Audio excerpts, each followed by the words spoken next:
As Rangers fans, we know that a goaltender is the backbone of a hockey team. At Abundant Wealth Management, we are your financial backbone, offering financial planning, wealth management, tax planning, and estate planning services. To schedule your free consultation, head to www.abundant-wealth.com. That's www.abundant-wealth.com. Abundant Wealth Management. Live, plan, triumph. You're listening to Rangers Radio, your home for end-to-end coverage of the New York Rangers. With your hosts, Brendan Azoff, Zach Domino, and Steve Pappas. Blue Shirts fans, the puck drops now. Welcome to Rangers Radio. I'm Brendan. With me, as always, is Steven and Zook. Zook's going to have to jump off a little early, but don't worry. Steven and I are going to keep the party going. The Rangers are in Calgary tonight. They look to extend their road dominance against the Flames. And we're going to talk about the road trip, how good they've been, especially on the West Coast, the positive Edel news, goaltending, and much more. But first, what's up, boys? How's everything going?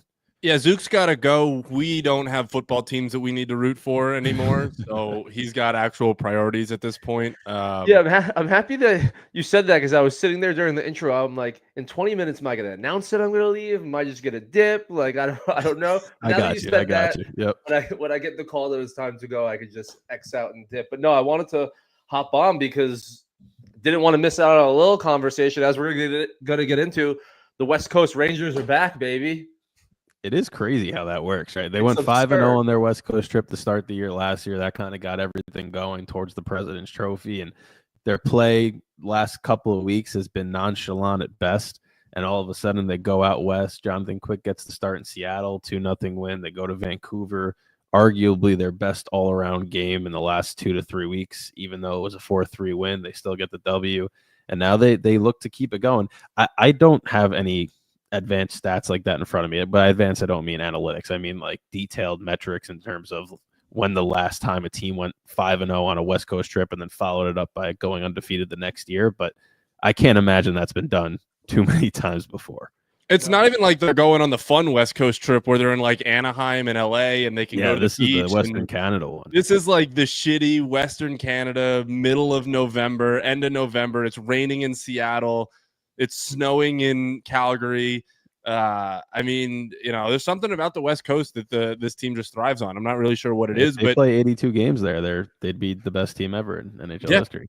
It's crazy. But you know, they look so much better to these last two games, and you know, to kind of curb the hype just a little bit, you got to remember JT Miller didn't play, Brock Besser didn't play, Artur Silovs was in goal for Vancouver. It wasn't, you know, Thatcher Demko or anybody like that. He's still out with an injury, but you know, you take the wins as you get them. And, you know, you look at these last 3 or 4 games going back to San Jose, and they dominated San Jose. They dominated Seattle. They dominated Vancouver from an analytics standpoint. And then, you know, they win these games. They really played well against Winnipeg too. I mean, I think the 6-3 score doesn't do it justice. Like, that was the game where they came in, they gave up the quick goal, which we'll get into because, Lord, yep. It is a trend, all right. Yeah, but your stat went crazy. Your stat went a little crazy on Twitter. I know, it was crazy. Shout out Johnny Lazarus. He gave it the retweet, and then it just went nuts. Once I saw that, I was like, okay, it's everyone's gonna know this stat now.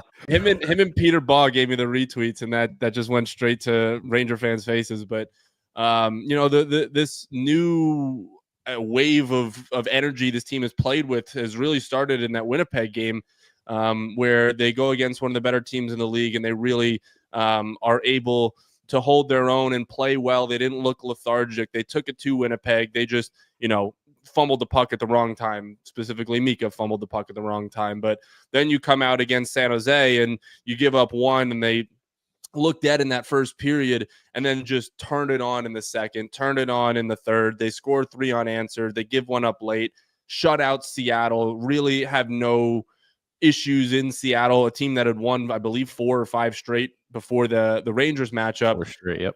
And then you go into Vancouver, and that game should have been won 4-1. I mean, your goaltending was not good that night. Shesterkin does not look good at the moment. As you can see on my name, wherever it is, make a save. That game should have been 4-1, 4-2 at the max.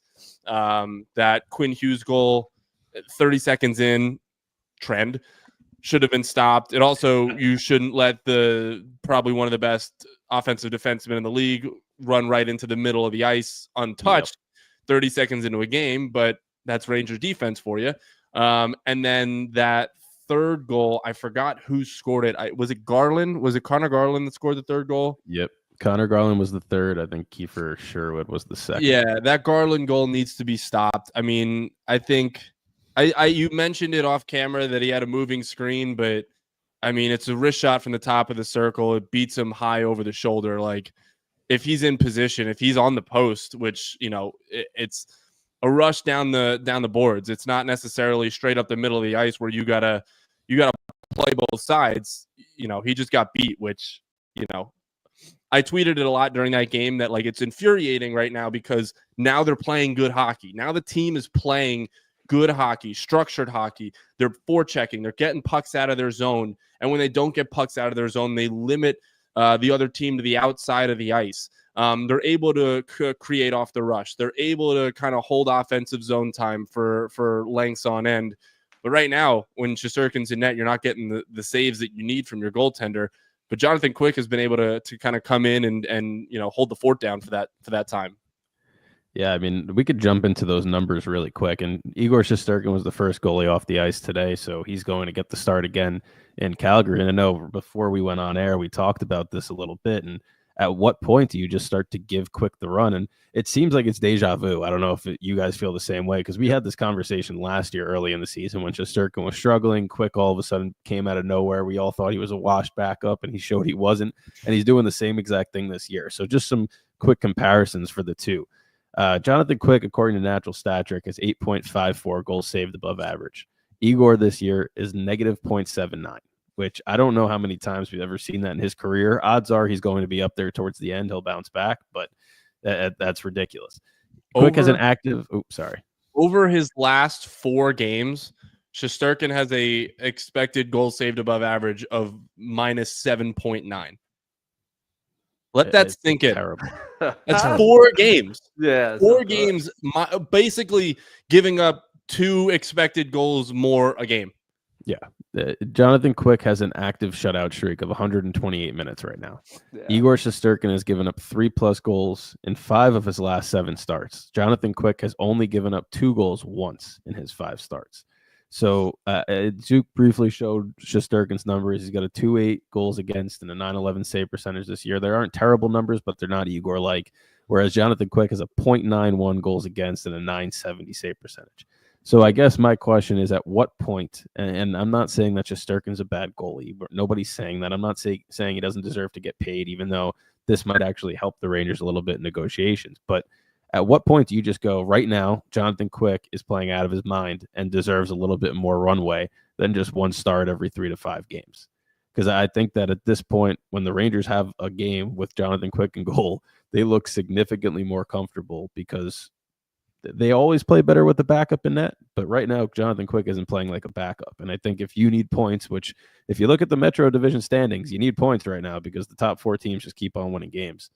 I would like to see Quick get a couple more contests. Look at the Eastern Conference as a whole. I mean, I just saw Nathan Garv, whatever his last name is, just tweet the standings of the Eastern Conference. And it's like the last place in the East has like 16 points. The Rangers have 25 or something like that. So from last place to the first wildcard spots within 10 points of each other. And it's just a jumbled mess. I mean, you see it right there, 16 for Montreal. And Columbus and Detroit, and then you go all the way up to the Rangers at 25, who sit in that first wild card spot, and it's just a cluster, you know what, throughout the entire Eastern Conference. So these wins are important. They're, like I had mentioned, and I will mention every episode seemingly, wins and losses are not necessarily the most important thing for me at the moment. It's how the team is playing, and right now the team looks good. Like we talked about it off camera, but Mika looks like he has his stride back. What a huge goal at the end of that game, started by Mika stripping the puck from Elias Pettersson, then getting it to Kreider, who got it to Riley Smith, who then got it to Kreider. I mean, that's just a huge goal at a huge time. Kreider is now, I think, 4 goals off the Rangers franchise record for game-winning goals. Just that guy's number is going to be hung up in the rafters at some point when his career is over. But Mika getting the opening goal for the Rangers to get them back in the game, despite giving one up 45 seconds into it. And then, Kakko getting a goal, Cooley getting a goal. Like, these guys that we've been pining for to score right now in the last 3 games have been doing that. And I think it's important to, if you're going to dog him while he's down, you got to praise him while he's up. And right now, Zibanejad looks like a different Mika Zibanejad. And by different, I mean the one we're used to. Yeah. And yeah, to the Igor part of it, the interesting thing about the question is, no matter what, there's really no world besides injury where the Rangers make the playoffs and Igor is not in the net for game 1. So if you kind of got to start with that starting point. Like, Jonathan Quick could probably have a shutout for every game that he plays the rest of the season, and that may be a little extreme, but Igor is probably starting game 1. So you kind of got to work with that, knowing that that's the ending spot for this team, the beginning of the playoffs, Igor starting game 1, and you're kind of, I'm going to use a negative phrase, but handcuffed, even though it's not a bad situation to be in. But in terms of the handcuff comes with how much Quick can actually play. Because at the end of the day, you're going to need Igor for game 1, and he's your sink or swim guy. So Quick is great, and Quick may raise how many points you get in the regular season. But in terms of getting to our final goal, which, as we've said every episode, is this team needs to get to at least where they were last year and probably win a Stanley Cup for us to be satisfied. You got to get Igor right. So in most other situations, I don't even think it's a question. Quick is the starter. This is one of those few where Igor is always going to get the lion's share because no matter what, he's starting game 1. Yeah, and I completely agree with that. But it's the same thing that happened last year where Quick got a little bit of a mini run. The Rangers won games because of it. Shesterkin came back, and whenever you have that competition, it's healthy. And we know that he's going to get the playoff starts in Shesterkin. But Shesterkin seems to have that switch in him where no matter what he's doing prior, once the playoffs come around, he's dialed in. So I'm not necessarily worried about how he looks regular season-wise. What I am worried about is that if you're going to give that money to the goaltender, you do want to see a little bit more consistency in the regular season. And right now, with how good Quick's playing, especially with the inconsistency that's been around the rest of the roster, I would give him a mini run. Just let Shesterkin rest, shake off this mini stretch of bad play that he's going through, and let Quick just ride the hot hand, because eventually Quick is going to start surrendering goals, and that's when you go, okay, we got this other great guy right now that we can insert and feel comfortable with, because at his worst, Shesterkin is 3 to 4 goals max in a game. It's just that good that he is. So I'm okay with Shesterkin getting the start tonight. Maybe Laviolette talked and was like, you got to bounce back, and we'll see if he does. But if he has another rough start, Quick's going to get the last start of the strip, and then we'll see what happens when they come back to New York. The other side of that coin, the other side of that coin is like the best way for Shesterkin to get out of a rut is to play. I mean, you watched last year, I forgot the exact game that had happened, but we were all just on him for not being able to make saves. That Vegas game, I remember specifically at Madison Square Garden, like the team played well, but they could not get a save from their goaltender. And then I believe it was the next game, it was like one thing happened. Like he was just able to make the saves, and it sprung him into this unreal second half and carrying the team. And obviously Quick did his thing as well during that stretch, but part of it is just playing and seeing pucks and getting hit by the pucks. If it means struggling a little bit at the moment, then so be it. Like I am upset the fact that, now that the team's playing well, he's not necessarily playing particularly well. But this isn't the time where you need him to play well. He's shown it in the postseason. He's able to turn it on when the games matter down the stretch. He's able to turn it on. But he needs to play through this. I like Quick. I really think he's one of the best backups in the league. And, we talk about the Rangers being this goaltending heavy franchise our entire lives. And we focus on guys like Richter, and we focus on guys like Lundqvist and Shesterkin, but look at the backups that they've had as well. Like Cam Talbot. I mean, Georgiev's had a tough go of it in Colorado, but Georgiev, Jonathan Quick now, Antti Ranta for a Antti little bit was Ranta, great, right? too. Like there's so many backup goalies that this team has produced that have gone on to be starters as well, that even when your starter isn't going at 100%, you have these backups that are starter level on basically every other team. Yeah, and the funny thing about this, and this is the last thing I'll say before I pop off, is like when the Rangers are winning because of a goalie, it's like, oh, they're winning games because of their goalie, they're not that good. Now they're winning games where their goalie's playing bad, and instead of talking about the positive of that, we're like, including myself, it's like, oh, the goalie isn't playing well. And it's like, maybe this Ranger team just has a lot of different ways to win, which is a really important thing to have over the course of 82 games. Of course, we like everything to be hitting on all cylinders, but one great thing about this West Coast trip, I think, is almost like the fact that Igor isn't playing well, just because I believe in him. And like you said, Brendan, like he has that switch. So if we get there, no matter how he's playing, we think he's going to turn it on. It's nice to see the Rangers win some games where they're the team giving up the soft goal. And it's not we're putting in a few soft goals and Igor standing on his head. So in a weird way, like as much as like, yeah, we need Igor to get right. And obviously the narrative about a lot of the season is his contract. So it's just that juxtaposition of the two things next to each other really isn't good for him. But man, we're winning some games where we're giving up soft goals. And that used to be the thing that people said we couldn't do. So in a way, I'm looking at it as a positive where we know it. Every single playoff game, even when we were the better team, our best chance of winning was Igor standing on his head.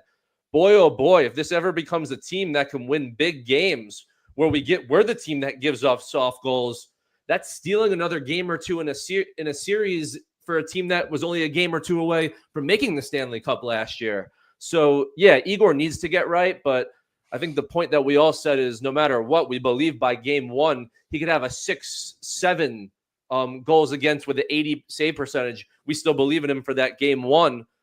He's been known to have that stinker once or twice in the playoffs, and that's a game that we normally get shellacked in. Imagine we win a 5-4 game where Igor looks bad, and we're kind of seeing that, right? Like you said, Steven, with this 4-3 game, that should have been 4-1. So I think we could take some positives out of Igor playing bad and how, it used to be something that sunk us, and now we're able to win some games. Yeah, there's a lot of positives to take from it, and you hit the nail on the head with that. And I think that the fact that we're 17 games into the season and the Rangers are sitting there still near the tops of the league at 5-on-5 goals and offense is a big positive, because Mika Zibanejad hasn't been 100% for the bulk of the season so far. He's starting to pick it up as of late, but if they can get these guys going and continue 5-on-5 scoring, that's something they haven't had in the postseason. So that's a massive positive. And if you want to talk about positives, they're 7-1 now on the road. Their one loss was to Washington a couple of weeks back. They haven't lost on this West Coast trip since 2 years ago. 7-0. They're 7-0 in their last 7 games, going through Seattle, Western Canada area. And Philip Edel got great news by not having a concussion. He joined the team back in Calgary. He's not playing tonight, but even with Philip Edel missing time, Johnny Brodzinski's come in. He's played extremely well. That line hasn't missed a beat. They're still scoring at will at 5-on-5, not giving anything up. And Will Cooley's at 14 points in 17 games. He's tied for third on the Rangers with Zibanejad and Lafreniere. And Capo Caco is at 11 points in 17 games. So a lot to like on that third line right now, no matter who the center is. And obviously you want Philip Edel to come back and be healthy, but it's eye-opening when this team has a third line that can play like that, and that's why you see 5-on-5 numbers like we're seeing. Yeah, I mean, you go back, you watch that Kakko goal against the Canucks, and it's Brodzinski snapping it across to Will Cooley, who then just fires it to the middle of the ice, and you get sort of a lucky bounce, and Kakko finds it and puts it in. But that's the bounces that Kakko doesn't get in the past, right? Like those are the bounces that go off his stick and into the corner, and they're going to go fight for the puck. But Will Cooley scoring a goal, Kakko scoring a goal. Like, this is a third line that if these first two lines, the Zibanejad, Kreider, Smith, and then Panarin, Trocheck, and Laugh line get going, I mean, this third line is the best third line in the league without even a question. Like, this is a second line on most teams, a first line on some teams. And they right now are showing that it doesn't matter who you have on that line. If Will Cooley's out there, if Kako's out there, if Heedle's out there, if one of them isn't, like they're still able to produce. And I don't want to shortchange Johnny Brodzinski at all, because every time he comes up to this organization, like he just balls. Like he is such a good pro that is able to get, put into this third line or fourth line, whichever they see fit, and produce. And right now, with Heedle being out, and hopefully he'll be back for the Edmonton game, or when they come back and play St. Louis, he'll be serving his time and doing it effectively, which a lot of teams don't have those guys that can come in and do it effectively. Yeah, it really is impressive. And I think that people tend to look at players in like a large picture and scheme and go, oh, if he's not scoring 30 goals, he's not really a good player. And, the role players get judged harshly when they're not producing, when they get bumped up in the lineup. But for Johnny Brodzinski, he's just sitting there, right? The Rangers have their 4 lines. He's the extra forward. He's waiting for his opportunity. Last year, played his way into his first one-way contract of his career. Gets a call when Yedel gets hurt. He doesn't know how long Yedel's going to be out or how long his leash is going to be, and fills a line spot that has been the Rangers' best line at 5-on-5. And people now have a kind of a microscope on him to see if he can continue what Yedel was doing, and he does. And I think his speed and his style of play meshes perfectly with that line. And if the Rangers ever have a situation where a top-tier center gets hurt, like a Zibanejad or a Trocheck, I would have the comfort knowing that Johnny Brodzinski could fill Yedel's spot and Yedel could move up, and they're not going to lose anything with that third line. So to me, that just gives them another layer of depth that they haven't had. And, you look at the Calgary Flames. The Calgary Flames are 7-3 at home, right? That's where the Rangers are playing tonight. They're a very good home team. That's where they've gotten the bulk of their wins this year. So you're going to face a challenge. And if Johnny Brodzinski and that line can continue how they play, you got to like the Rangers' chances. And I think that as the season progresses, as the numbers start to become more, at the sustainable range, where right now you still see some skewed teams like the Capitals are averaging over 4 a game. That's not gonna, it's not gonna hold, especially now with the Alex Ovechkin news coming out. So you like to see these types of things happen, because now going into the playoffs, maybe Gabe Perreault joins the team, but regardless of that, you have players that can come into the lineup should something happen, and the Rangers needed that last year, because they had some guys banged up in the postseason, notably Philip Yedel, who is Johnny Brodzinski's spot right now. And I think that that's just a good thing to see, especially on this road trip. That's the one thing that we've always talked about with this core, is like they have sick depth. Like their depth is so good. And there are times where like the top guys are not producing, which we've seen plenty of times happen, where Panarin goes on a cold streak, Zibanejad's gone on plenty of cold streaks, Kreider maybe doesn't score. But then you get guys like a Barclay Goodrow or Greg McKegg. That's a deep cut for anybody that was a Ranger fan back in like the 2020 era.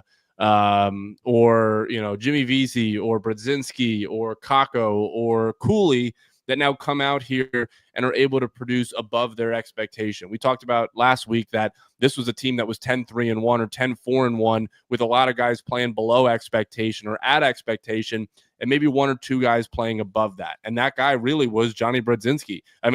Will Cooley, who, is like on par with like Brad Marchand and Roman Josi, and he's been phenomenal.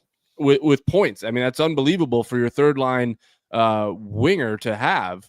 But, there are, God forbid, these 3 lines mesh at the same time. These 3 lines start going at the same time for a good amount of time. Like, this is a team that could put together a 10, 11, 12 game win streak if these guys start getting hot. And I think it's important to note that we've talked about this on this show, the lack of games that the Rangers played. Now they're starting to get into this groove of we play, we're off, we play, we're off, we play, we're off. And then that gets you into the mindset of like, this is a routine. This is what we're going to do. It's not 3 days off here, 2 days off here. And you can have no cohesion with these guys. It's no surprise that now you're starting to play back-to-back games in a week. You're going to play 3 or 4 this week. And, I very much expect to see this team start clicking on all cylinders in the next couple of games. Yeah, it's great to finally see, because we had touched on the schedule so many times, and it really was inconsistent. But they played tonight against Calgary, 1 night off, play Saturday night against Edmonton, fly back, play home against St. Louis, night off, away against Carolina, a night off, and then a back-to-back with Philly and Montreal. So the games are coming. And I know when you look at the standings, the Rangers are technically in fourth in the Metro, first wild card spot. But when you look at the games played, they have the fewest games played of the four. They're one fewer than both Carolina and Washington. And I think it's 4 fewer than New Jersey right now. So these are the times where you have all these games in a row. You have 4 games next week. You got 4 games this week. You can kind of make up that ground. And as they start to play when Jersey has a night off, you jump them, and then you start to chase down the other teams and start to regain your spot towards the top of the Metro. So it's finally happening. And we've been sitting here waiting for some sort of stretch of consistent hockey because they had 2 nights off or 3 nights off. And it's ever since then, it's been like, okay, we get to watch the Rangers tonight. And then we have 2 to 3 days where we don't have any Rangers hockey to watch. So from a fan perspective, thank God. And from a playing perspective, consistency is much needed. The Rangers from now until Christmas Eve, that's 20 or 33 days. They play 17 games in the next 33 days. And they maybe played 7 games in the first 33 games of the season. So you're going to see a lot of this team in the next couple of weeks. And, we talked about last week, the schedule that they have at the end of December that just looks miserable with 6 of 7 on the road. But they preface that by playing the Devils at home, the Penguins at home, a back-to-back with Seattle and Chicago at home. They go to Buffalo, which that game just got changed to 7 o'clock. It was 7:30, but now it's 7. And then you play home against the Kings before flying to St. Louis and playing a back-to-back with travel in St. Louis the next day. That being said, that Saturday game's at 1 o'clock, so it's not you get a little bit more time. But their schedules, it's getting kind of brutal for the from now until Christmas. You got to play Carolina twice. You got to play the Devils. You got to play St. Louis twice. You got to play Edmonton, obviously Calgary tonight, Dallas, Nashville, who's got shut out yesterday. You do play the Devils twice, I think. Yeah, you play the Devils twice. So, and then you play Carolina, Florida, and Tampa Bay. So there's just a lot of shit going on in the next couple of about month and a half of this schedule, where you're going to see what this team is made of as we head into the Christmas and New Year break. Well, 6 of 7 on the road, but the way this team's been playing on the road sounds like a good thing for him at this point. And that's the making of a true playoff team, right? A team that, honestly, if you have a better record on the road than at home, you're ready for the postseason, because we all know how important stealing games on the road are, especially come that time of year. But we've talked about this a couple of times on the show. I'm sad Zook's not here because he loves throwing out this stat, but we're 1 week away from Thanksgiving. And I think it's 75% of the playoff teams at that time make the postseason, and the Rangers are comfortably in the playoffs. It's not in the position that we all want them to finish in, and they shouldn't finish there. But all you got to do is be in at that time to give yourself a nice kind of leg up on the rest of the competition. And when you look at where they are and how many games they have prior to next week, they play tonight, they play Saturday against Edmonton, so that's 2. Who am I missing here? Let's see. You got 1, 2, 3, 4 games until Thanksgiving. So you go 3-1 in those 4 games, put yourself in a better position in the standings, hopefully beat Carolina and climb back up towards them. And come Thanksgiving next Thursday, we could all be thankful for where they're at in the playoffs. Absolutely. Let's get into their starts, because I had talked about their starts on Twitter during the game against Vancouver, where they gave up a goal 40 whatever seconds into the game. But the Rangers this season, they played 17 games. For those that haven't seen the tweet, they've played 17 games. They've given up 8 goals within the first 4 minutes of a game. That's almost half of them. That being said, of those 8 goals, 1 of those games had 2 of them in the first 4 minutes. So it's only been 7 games where they've given up 8 total goals. Way too many, though. Yeah, still way too many. Oddly enough, 3 minutes or so after I posted that tweet, MSG ran a graphic that said the Rangers have scored 8 goals in the first 5 minutes of games, which is the most in the National Hockey League. So I guess if you are allowing 8 goals and scoring 8 goals, you end up just being tied anyway. Which, you'd obviously like to be up 1-0 and not tied 4 minutes into the game. But, I don't know. I don't know what the starts are. I don't know if it's a coaching thing. I don't know what it is. But too many times this team is getting jumped out of the gate. They're not ready to play. They're not on their toes to start games, and it ends up biting them in the ass. And some of it was goaltending. Shesterkin probably should have had that Quinn Hughes shot. Trouba shouldn't have let him walk him like a dog the same way he lets a lot of people do that. But 30 seconds, we talked about it. Goals in the first minute, goals in the last minute, they just can't happen. They get demoralizing. And if they happen consistently the way that it's happened with the Rangers this year, it starts to become a problem. You can't start games 1-0 down. Like, it's not ideal. It's not, good. The Rangers haven't been a good team when allowing goals first this year. They've won 2 straight if you go back to San Jose and 2 nights ago. But it's got to be better. It's got to be so much better to start the game. And I'd be very interested to see if we get a very boring start to the game tonight because they don't want to allow something very quick. Yeah, it's needed. A boring start is definitely needed, at least from the other team's perspective. I think that, a quick start for the Rangers could also be something that we would like to see. And you mentioned they're not really starting slow. They're just giving up goals early and then answering. And the game against Vancouver was a prime example of that. They give up the goal 30 seconds in, and Mika gets the goal 2 minutes later to tie it up. And next thing you know, it was the Rangers led, then Vancouver, and they wound up holding on. So the good thing is, like you said, they're answering. And they're not just sulking about the early goals, but there have been a couple of games, and I can't recall the specific teams, but I can recall them giving up an early goal and kind of folding after that. And that was during that stretch of the bad hockey. Utah, Buffalo. This is off the top of my head, by the way. I don't have this up. I don't have this up just in front a debacle. Washington. Utah, Buffalo, Florida, Vancouver. That's 4. So there's, I think, 3 Washington more. was another one they gave up an early goal. Washington was one. And I'm trying to think who else they've played in 17 games. But I got 5. We got 5 of the 7 off the top of my head. So either way, Winnipeg, that was 30 seconds into that game as well. I can't believe I forgot that one. Winnipeg was just atrocious one. And then I'm trying to think, what was the other one? I think that might be it. Was it 5 games or 6? Yeah, I think it is, because I know when they played Washington, Ovechkin scored 3 minutes in. Cooley answered a minute later, which seems to be the trend. But then they gave up another goal 5 minutes and 10 seconds in, and then another one under 9 minutes in. And next thing you know, there was just a snowball effect. So it's got to stop. It really does. And a lot of this happens when Shesterkin's in goal. He's been a slow starter in his career in the regular season. So I think we're still in that early stage. But he's also been a slow starter in games. And if you can give him a couple of minutes just to get settled with some outside shots, he'll be fine. And we've seen whenever they give up outside shots, even if they give up 40 outside shots, he's fine, right? He loves to face a lot of shots. But as soon as you give up that first shot as a high danger chance right from the slot, it's going in a lot. He's not in that zone yet. And as a team, it should be a concerted effort. And you mentioned the Trouba play against Quinn Hughes, where he just kind of lunged at it. It should be a concerted effort to play from inside the dots out in the first minute of the game. Like, you shouldn't be lunging from outside in to try to make a play. You should be all positioned and just keep everything to the outside. Give up 5 shots in the first minute. I don't care if they're all from the blue line and tops of the circles and outside. Shesterkin should be okay to stop them. But when you give up a move like that, and all of a sudden his first chance that he's facing is right from 20 feet out, clearly in his track record, hasn't worked out for him. No.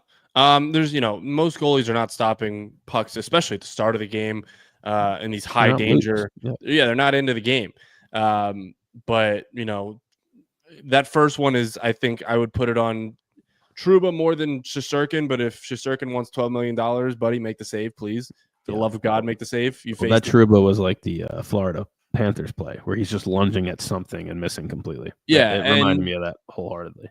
Valaket did a good job in between the second and third about talking about how the Rangers sticks were not good in that game. And part of it is like, they'll never blame the goaltender. Valaket's a goalie guy. He'll never blame the goaltender for not making a save. But, he's got a point where on, I believe it was the second goal for Vancouver, Lafreniere could just go stick on stick, negate the pass, but instead tries to go down and play goalie, and it goes through him. And, Trouba does the same thing against Quinn Hughes. If you just go stick on stick, even if you don't get him, you're disrupting the play. You're not just letting him walk completely by you with taking yourself out of the play. and, the puck ending up in the back of the net. So part of it is obviously the team defense, which is still, a bit of an issue. They've played a lot better in the last couple of games, but, they have these breakdowns every now and then. And Shesterkin, off the top of my head, didn't really make any spectacular saves. He only faced 24 shots against Vancouver. But if you go back to like that Seattle game, Quick making these unreal saves to keep it 2-0 and 1-0. And, they're playing well defensively, but they're still getting beat from time to time, which, like you said, it's pro athletes. Like, that's just what happens. Yeah. Pro athletes make plays. But the going down thing is getting ridiculous. I've hated it for a long time. And I know instinctually, especially when you're defending an odd man rush, you're like, if I go down and block this pass, it can't get through. But these guys, once they see you go down, they know where the holes are and they make the pass right away. It just can't happen. And when you have goaltenders like Quick and Shesterkin, well, you know what? Take the pass and leave the shooter. And if the goalie can square up the shooter, it's not going to go in. And if it does, then, it must have been a good shot. They beat you, so what? But if you go down, the pass goes across, now you're completely out of position. The guy can jump right over you, and now it's a 2-on-0 in front of the net, and all chaos happens. And we've seen that, especially with K'Andre Miller, about 3 to 4 times. We've seen that with players not necessarily doing the full slide, but the semi going down to block a shot or getting a lane, and, it's not there. And stick on stick, body on body, that's the classic way to defend, still works to this day. The Rangers sometimes don't do it. They're sometimes poke check happy and, just reaching happy. And when they do that, that's when you see them get hemmed in a lot. I will say that Lindgren, especially in that first period against Vancouver, there were a couple of times where he had the puck full possession, didn't get the puck out. And that's plagued them a lot. Once those plays don't get made and they have these elongated shifts, that's when they get beat. So he was very noticeable with that. Whereas you look at the flip side where Zach Jones takes the puck, if you give him any space, he's skating it. That take your ice. I got told that so many times growing up. Take your ice, take your ice, take your ice. You take your ice, you make the defensive side make a play, either come to you or back off, and then you take what you're given. But the panic is kind of paramount with some of their defensemen when they get the puck. This is a very panicky, jittery defensive group. It really is. But let's go on now to Kaapo Kakko, which we talked about a little bit. Just the story that he's been this year, and he's got 11 points in 17 games. He's a +12.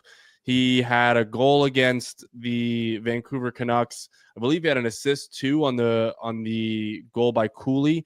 This guy is starting to play, and he's on the third line. We've shed this whole second overall pick label that has kind of carried him around. But he is a guy that right now is so valuable to this team. He plays the game, well. He plays it at the right. He plays the game right. He's a physical guy. He keeps possession of the puck. He is able to make passes. And right now he's getting a little bit of the bounces that we've never really seen him get. We've seen that puck against Vancouver, that one shoots into the corner. He doesn't end up finding that puck and they have to retrieve it. But instead it goes to his stick and he puts it in the back of the net. Like, this is a guy that looks like he's playing with a different joy than we've seen him play with in the past 6 years that he's been in the league. Yeah, he looks great. If you've listened to me talk, I've never said that before. So that's high praise coming from me. But he does look like he's a lot more engaged. He looks like he has the confidence that he's been lacking, and injuries played a large part of that. He missed a lot of time last year too. I know everybody was focused on Filip Chytil, but he was out for a while. He never got into his flow, and that's plagued him early on in his career too. Not to the extent that Filip Chytil, and not to the danger of the head area, but he has faced a lot of injuries. And now all of a sudden you see him. I think consistency with his line mates, first and foremost, is finally happening. He's been kind of the guy that's been left in that third line while other guys got mixed around. So he's got consistency there. He's going to the net. He's shooting the puck, and the shooting the puck has finally happened, where even though he's hitting a couple of crossbars, it's opening up lanes for other guys. And you could see that he's now taking it towards the net a little bit more, looking towards the net to find teammates. And guess what? Now you have 11 points in 17 games, and you look like a little bit more productive of a player. So everything that we've all said, skill-wise, that he possesses, that he just wasn't doing, he's now starting to get comfortable in doing. And I think that if he can continue that and that line continues that, well, that makes the Rangers a much better and more dangerous team this year than they were last year, because they didn't have that same consistency from that line. Yeah, you mentioned the post. He's got 3 goals. He could have 6 or 7, or, you know, he's just ringing the bar off the bar, puck off the bar every time. he's looked good, and that's part of this team, part of this third line, part of this team's identity that has been able to get them to this 12-4-1 start where maybe the top guys haven't been playing particularly well. I know Panarin's point streak got snapped against Vancouver. He didn't record a point there, but the guys like Kreider who have 9 goals and no assists. Sam made the perfect joke that he's going to win the Cy Young this year at 9-0 at the moment. But Riley Smith, you're not getting much out of him. Zibanejad, you're starting to get a little bit more out of him right now, but wasn't necessarily the case a couple weeks ago. Trocheck, you're not getting much out of him. Even Lafreniere, you're not getting a whole ton out of right now. Panarin's going to be Panarin. But you're getting this third line where it seems like Cooley, Kakko, and Brodzinski or Hedl are on the board every night, no matter what game it's been this year. And that's been so important to this team's success. And I'll say it, I said it, and I'll say it again, like, God forbid all 3 of these lines start going at the same time. It's a dangerous mix for the rest of the league if they can get these 9 guys going at the same time. I feel like we've been saying that for a long time with whatever the team is that we're looking at. It's like, oh, they got it on paper. If the goalie's going well, the offense is sluggish. If the offense is scoring 5-6 goals, goaltending's been bad. If the goaltending's good, the defense is struggling. It's like they haven't been able to piece that together. I know I said that all year with the Yankees too, so it's just a New York thing, I guess. But you're right. I mean, on paper, we know the talent that's there. We know the talent that's there in all phases. We know the defense is a little bit weak, but it looks like, from early reports, their target's going to be a defenseman at the trade deadline, which would bolster that. And when you look at this team, it's like, why can't they? And they did it. First game of the season, they did it against Pittsburgh. They did it for the first 5 games, and you saw how dominant they looked and how clean they looked. They were 5-0-1. Everybody was like, this team's legit. Then they went through the ebb part of their schedule where they started to play sluggish, and every team's going to have that. But we're now at that point where you want to see what you saw from the first 4 to 5 games reoccur. And you want to make sure that wasn't a mirage, an early season mirage, but that it actually is something that they can do throughout the regular season. And we're starting to get back to that slowly but surely. And I'm curious to see if they can continue this play at home ice, because they're only 5-3-1 on home ice and hasn't been the same team. If you look at their road splits versus their home splits, all the numbers are significantly better on the road. And it's a head scratcher, because MSG should be a place that everybody else gets up to play there. Why can't you? Novelty wears off, I guess. I guess that's true. All right, let's get into predictions before we head out. I do want to. Do I even want to put this out there? Sure. I'm 6-0 in my last 6 picks. I went really with the exact same teams. Last, I went for them to go 2-0 during that stretch. I got to pull it up. The stretch of Buffalo, Detroit, Winnipeg, San Jose. I went 2-2. I picked them to lose to Buffalo and lose to Winnipeg, beat Detroit and beat San Jose. They did that. And then I said 2-0 on our last episode on Sunday. They went 2-0. So here we are, 6 for my last 6. And we got 2 games to pick. So before I go, I'll let you take this one away. And 2 games before, or is it 2 games before our next episode, or is it 4? It might be 3, because they play Monday against St. Louis. So yeah, but if we do Sunday, it would be. Oh, correct. Yeah, we have to see when we're doing it, because with Thanksgiving, it's going to be tough to figure out that schedule. So let's do the road trip. Let's do the rest of the time until you want to do just the next 2 games of the road trip. Yeah, we'll do the next 2 games of the road trip, 2 at a time. Right. I'm going to say 1-1. As much as I want to see them go 4-0 on this one and keep that streak going, I think it has to end, and I think it ends against Edmonton on Saturday. So beat the Flames tonight. I'm going 0-2. Really? I think this Calgary team is very good at home, and it's no knock on the Rangers. I think you've won 3 in a row. You're on this West Coast trip. You're getting close to like a holiday where you're gonna probably see family and friends, and hockey might not be top of mind at the moment. I'm gonna go 0-2. I think Calgary's a very good home team. The Edmonton Oilers are the Edmonton Oilers. Connor McDavid, Leon Draisaitl. I don't care who they have in net. They could throw me in net, and I think they can win games.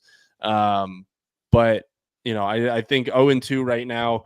I liked what I've seen. I haven't seen enough for me to be completely confident that they go 3-1 on this road trip. So, I mean, I think even 2-2 is a successful road trip out west whenever you play, teams like Vancouver and like Edmonton and like Calgary, even Seattle. Like, those are 4 good teams. If you come out of there 2-2, I think it's very hard to be upset about it.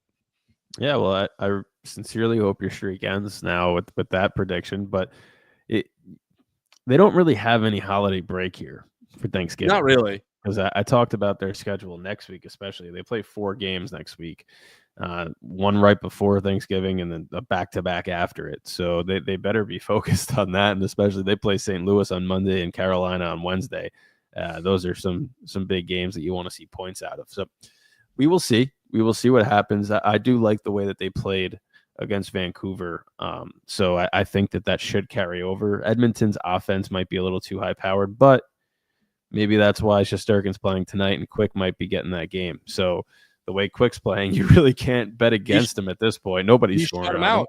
He shut him out last year in Edmonton. Yep. So we'll see what happens there. And, maybe it'll be the reverse jinx from you and they go 2-0, but we'll see.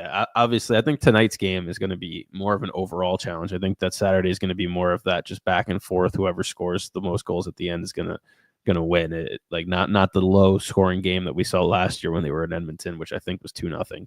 Yeah. But this Calgary team they're stingy at home and they're big. They have some physical guys. They don't have a ton of stars anymore. And whenever you play a team that's playing well at home but doesn't have a lot of stars, you better be ready for that nitty gritty stuff. And they got our old buddy Ryan Lomberg over there now, who's still a thorn in the Rangers' side. And we'll see if Shesterkin can make a save on him, because I know when he played Florida last year, that was the goal that wound up costing them a regular season game, a whiff on a Longberg backhand. And, yep.